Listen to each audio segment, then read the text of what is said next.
Ya, kitab Budur Sa'adah karya Syed Muhammad Amin bin Idrus bin Syekh Abu Bakar bin Salim masih berkenaan tentang syurutu wali nikah ya. Syurutu wali nikah apa syurutu nikah? Syurutu wali nikah, syarat-syarat dari wali yang akan menikahkan. Jadi kita mengenal bahwa dalam nikah, dalam akad nikah, dalam pernikahan yang akan berlangsung ada 5 rukun ya yang harus dipenuhi semua ketentuannya. Yang pertama adalah adanya calon mempelai istri. Yang kedua adanya calon mempelai pria ya, atau yang kita sebut ada suami, ada istri gitu ya. Yang ketiga harus adanya wali.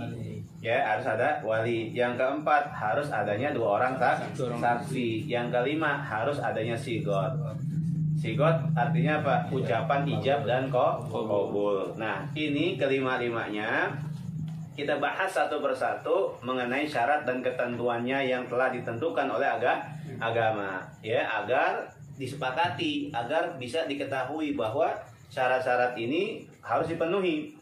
Kalau nggak segera dipenuhi ketika dia akan melaksanakan akad ya, seperti misalkan syaratnya wali, maka tidak sah dia menjadi seorang wali yang akan menikahkan anaknya gitu. Makanya di sini kita bahas syurutu wali nikah ya, ada syarat-syarat wali nikah ya. Tidak lain, ini ketentuan diatur oleh agama supaya apa?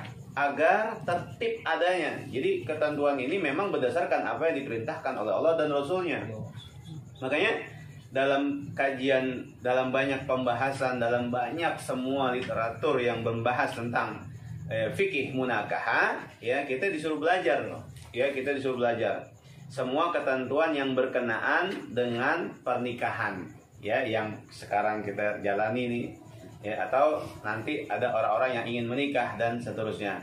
Maka sebagai orang yang ingin menjalankan kaedah-kaedah agama yang prinsipnya sudah memang diatur oleh agama, maka mau nggak mau harus ikutin satu persatu syarat ketentuannya.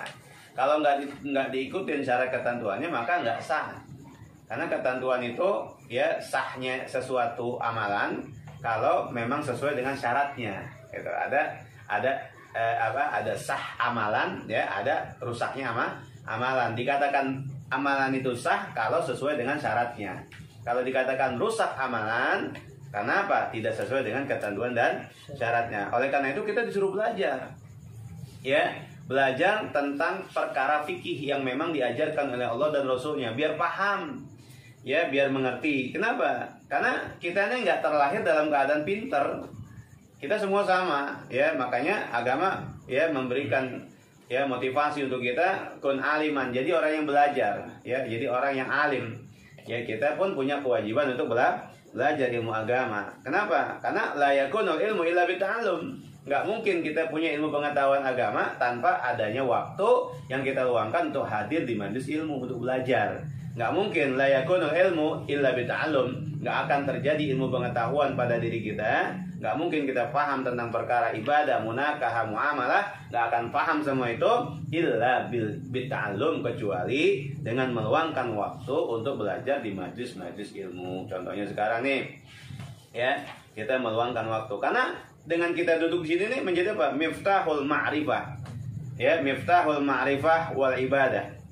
Ya, miftahul ma'rifah wal ibadah. Ini menjadi satu kunci yang akan membuka ma'rifat kita, mampu menjalankan ibadah dengan baik dan benar, juga mampu mengamalkan ibadah yang sesuai dengan ketentuan yang diajarkan oleh Allah dan Rasulnya. Bagaimana kalau seandainya orang itu nggak pernah belajar sama sekali?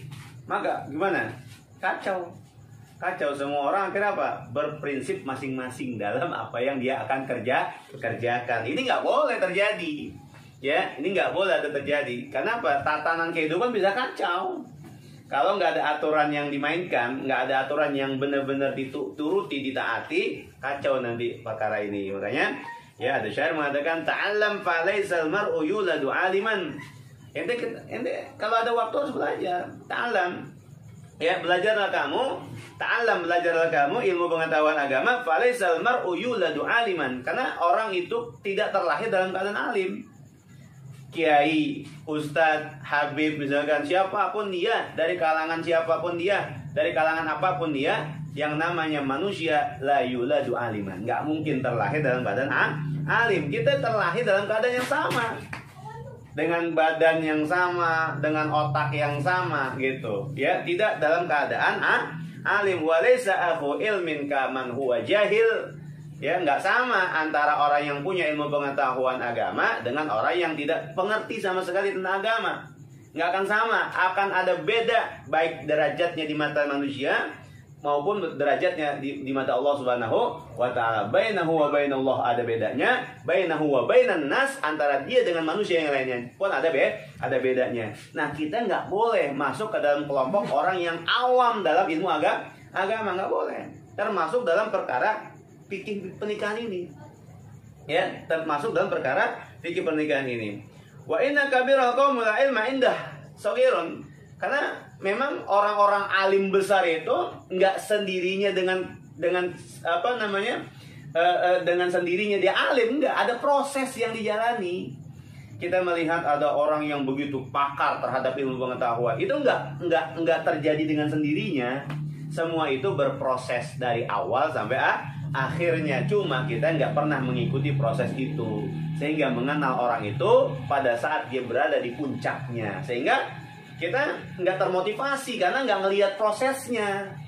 Gitu, makanya kita dari sini ya belajar untuk mengenal, memahami. Jangan sampai kita terpelosok ke dalam jurang kehancuran, hilang keberkahan hanya karena tidak mau menyempatkan belajar ilmu pengetahuan agama yang Allah sudah siapkan waktunya 1 kali 24 jam buat kita semua nih.